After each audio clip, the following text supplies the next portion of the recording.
नमस्कार प्यारे विद्यार्थियों, एक बार फिर से स्वागत है हमारे YouTube चैनल में। जैसा कि आपको पता है, मैंने अभी अभी आंसर की डाली है इंग्लिश की, ठीक है। तो वो आप देख लीजिएगा, आपको कितने नंबर आ रहे हैं मुझे ज़रूर बताइएगा कमेंट करके, और हमारे वीडियो आपको कैसे लग रहे हैं ज़रूर बताइएगा। तो देखिए, शुरू करते हैं।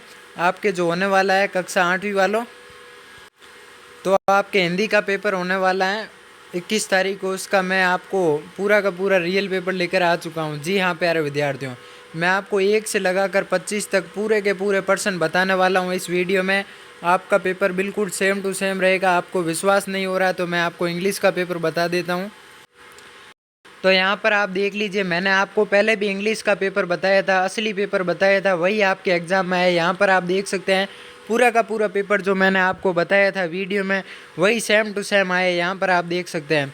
अगर आप हमारे चैनल पर नए हैं तो प्लीज़ चैनल को सब्सक्राइब कीजिए, अपने दोस्तों के साथ शेयर कीजिए और लाइक कर दीजिए। यकीन मानिए, आप जो भी मैं आपको हिंदी का पेपर बताऊंगा वो आपको सेम टू सेम आएगा, और फिर आप बोलोगे कि सर बताते नहीं हैं, आप चैनल को सब्सक्राइब नहीं करते। जैसे ही आप चैनल को सब्सक्राइब करेंगे, सबसे पहले आपके पास वीडियो आएगा। अगर आपने ये वीडियो देख लिया तो आप 80 में से 80 नंबर लेकर आ जाओगे। तो मैंने आपको प्रूफ दे दिया है। तो चलिए हिंदी के प्रश्न करते हैं। तो प्यारे विद्यार्थियों, यहाँ पर देख सकते हैं हिंदी का पहला प्रश्न है। 1 से लगाकर 8 तक आपके 1 नंबर का प्रश्न आएगा, ठीक है। तो यहाँ पर आप देख लीजिए, पहला प्रश्न आपके दिया गया, उनकी लाई चिड़िया पेड़ पौधे पानी और पहाड़ बांसते हैं, उक्त पंक्ति में बांसने का अर्थ क्या है। तो इसका सही उत्तर करेंगे प्यारे विद्यार्थियों, पढ़ते हैं। तो मैं आपसे विनती करूंगा कि प्लीज़ आप वीडियो को लाइक कर दीजिए, अपने दोस्तों के साथ शेयर कर दीजिए, ताकि उनकी भी परीक्षा में हेल्प हो जाए और सभी बच्चे 80 में से 80 नंबर ला सके, ठीक है। तो आप वीडियो को पूरा देखिएगा और अपने दोस्तों के साथ शेयर कीजिएगा। दूसरा प्रश्न है, पुडुकोई की महिलाओं को साइकिल चलाने से समय की बचत कैसे हुई? वे सब काम जल्दी करने लगी, ठीक है। अगला प्रश्न करेंगे, दीवानों की हस्ती कविता के अनुसार हस्ती शब्द का अर्थ है। तो कल मैं आपके एक मैराथन क्लास लेकर आऊँगा, जिसमें मैं आपको बताऊँगा पेपर कैसे करना है, कितने समय में करना है और कैसी राइटिंग से आपको करना है, ताकि आपका एक भी नंबर ना कटे, पूरे 80 में से 80 आप नंबर ला सकें, ठीक है। तो यहाँ पर देख लीजिए, दीवानों की हस्ती कविता के अनुसार हस्ती का अर्थ है अस्तित्व है। क्या है? अस्तित्व। अगला प्रश्न करेंगे, गोपी यशोदा से श्री कृष्ण की शिकायत क्यों कर रही थी? तो इसका उत्तर करेंगे माखन चुराने के कारण। अगला प्रश्न करेंगे, आई प्रत्यय से युक्त शब्द हैं, तो इसका उत्तर करेंगे चढ़ाई। क्या हो जाएगा? चढ़ाई। अगला प्रश्न करेंगे प्यारे विद्यार्थियों, मैं जूम करके आपको बता देता हूँ, वधु शब्द का बहुवचन है, तो इसका सही उत्तर करेंगे वधु है। अगला प्रश्न करेंगे 7वां, क्या निराश हुआ जाए पाठ के अनुसार बुराई क्या है? तो इसका सही उत्तर करेंगे आचरण के गलत पक्ष को उद्घाटित करके उसमें रस लेना। अगला प्रश्न करेंगे, कबीर मन को किस बात लगाने के लिए कहते हैं? तो इसका सही उत्तर करेंगे सुमिरन में। अगला प्रश्न करेंगे प्यारे विद्यार्थियों, अगला प्रश्न मैं आपको बता देता हूँ। आपके नमा प्रश्न है, लाख की चूड़ियाँ पाठ के लेखक को सारे गांव में बदलू ही क्यों अच्छा लगता था?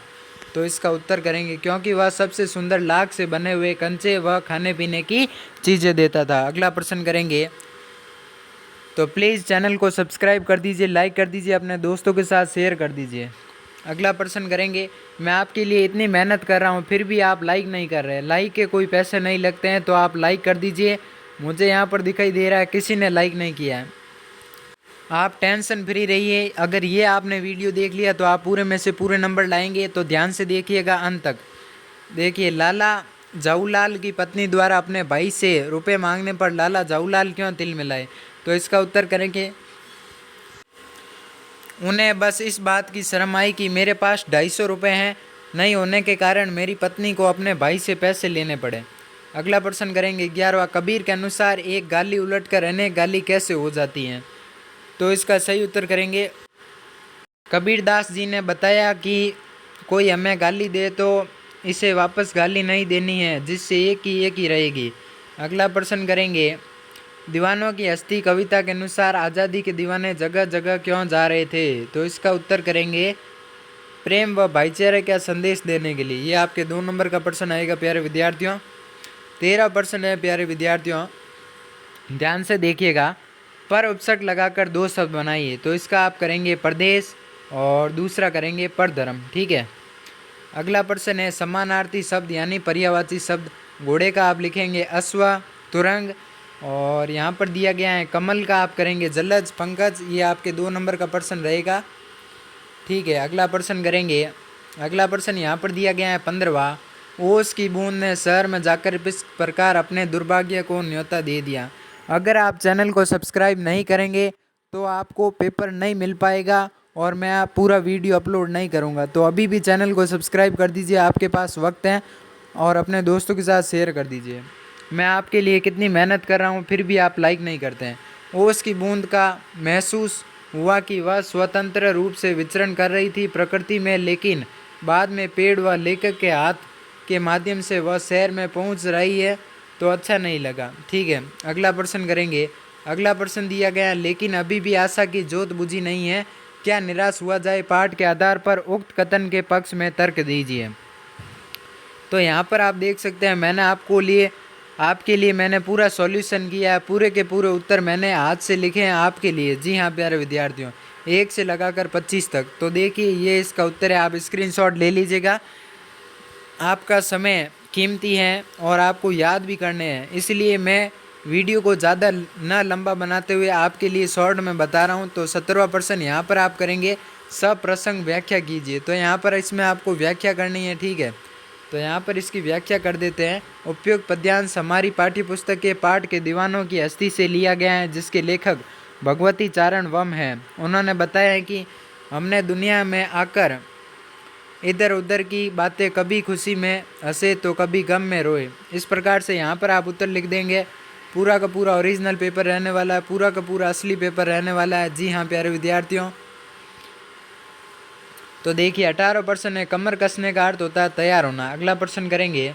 अगला प्रश्न है वाक्य प्रयोग। तो यहाँ पर आप वाक्य प्रयोग करेंगे, परीक्षार्थियों ने परीक्षा के लिए कमर कस ली है। ठीक है, अगला प्रश्न करेंगे 19वां। आप अपने घर से विद्यालय जाते समय सड़क पार करने के लिए कौन सी सावधानियाँ रखेंगे?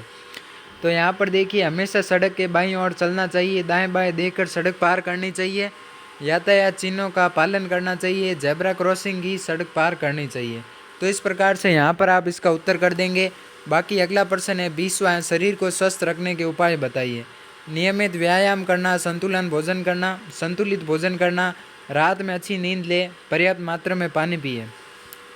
तो मैं आपको जल्दी बता रहा हूँ क्योंकि आपके पास समय कम है और आपको याद भी करना है, इसलिए मैं आपको जल्दी बता रहा हूँ। और अगला प्रश्न है रिक्त स्थान। तो यहाँ पर आपको कठिन लिखना, दूसरे में दबा, तीसरे में चोंच, चौथे में उड़ने, पाँचवें में पंक्ति और छठे में हाथ। अगला प्रश्न करेंगे। अगला प्रश्न आपके दिया गया है, तो यहाँ पर आपको कुछ नहीं मिलान करना था, तो मैं आपको बता देता हूँ। लफड़े का आप करेंगे उलझन करेंगे, यहाँ से आप मिलान कर देंगे। शिखर का आप क्या करेंगे, पहाड़ की चोटी करेंगे। और अलग कलर से मैं आपको लिख कर बता देता हूँ। स्वच्छंद का इच्छा अनुसार, यहाँ पर आप एक मिनट दोस्तों, स्वच्छंद का यहाँ पर करेंगे इच्छा अनुसार चलने वाला। बाकी यहाँ पर संवाद का आप कर देंगे, मैं कलर चेंज करके आपको बता देता हूँ। संवाद का आप करेंगे बातचीत करेंगे।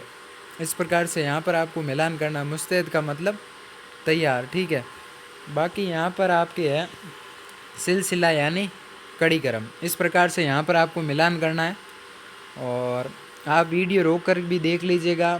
ठीक है, बाकी मैं आपको जल्दी बता रहा हूँ। तो बस फिर कैसे चल पड़ी, टायर बदलने पर कहाँ पहुँचने की उम्मीद छोड़ दी थी। तो ये आपके प्रश्न रहेगा 23वां, 23 से लगाकर 25 तक, यानी ये आपके 8 नंबर का प्रश्न रहेगा। अगला प्रश्न है इसी प्रकार, मैं आपको मोस्ट इम्पोर्टेंट 24वां प्रश्न बता देता हूँ। यानी आपको एक एप्लीकेशन याद करनी है। अगर आपको याद नहीं है तो याद कर लीजिए, अभी भी आपके पास टाइम है। तो यहाँ पर देखिए रामपुर के छात्र दिव्यांश है। ठीक है, आपको वैवाहिक कार्यक्रम में सम्मिलित होना है, यानी आपको ब्याह में जाना है, विवाह में जाना है। इसलिए आप 3 दिवस के लिए यानी 3 दिन के लिए अपने प्राचार्य को प्रार्थना पत्र लिखिए। तो यहाँ पर आपको लिखना है, सेवा में श्रीमान प्रधानाचार्य जी, राव में विद्यालय रामपुर, विषय 3 दिन के अवकाश हेतु। मान्यवर जी, सविनय निवेदन है कि मेरे मित्र की शादी 25 मार्च को है और उसमें भाग लेने के लिए जोधपुर जाऊंगा, तो आप मुझे 3 दिन का अवकाश देने हेतु मुझे अतः 3 दिवस का अवकाश प्रदान करावे, धन्यवाद। इस प्रकार से यहाँ पर आपको तारीख लिख देनी है। ठीक है, अगला प्रश्न करेंगे। अगला प्रश्न है प्यारे विद्यार्थियों, यहाँ पर प्रस्तावना दी गई है। तो यहाँ पर आप निबंध लिखेंगे, कोई भी आप चारों में से निबंध लिख सकते हैं जो आपको अच्छा लगता है। तो पूरे प्रश्न मैंने आपको करा दिए हैं। धन्यवाद।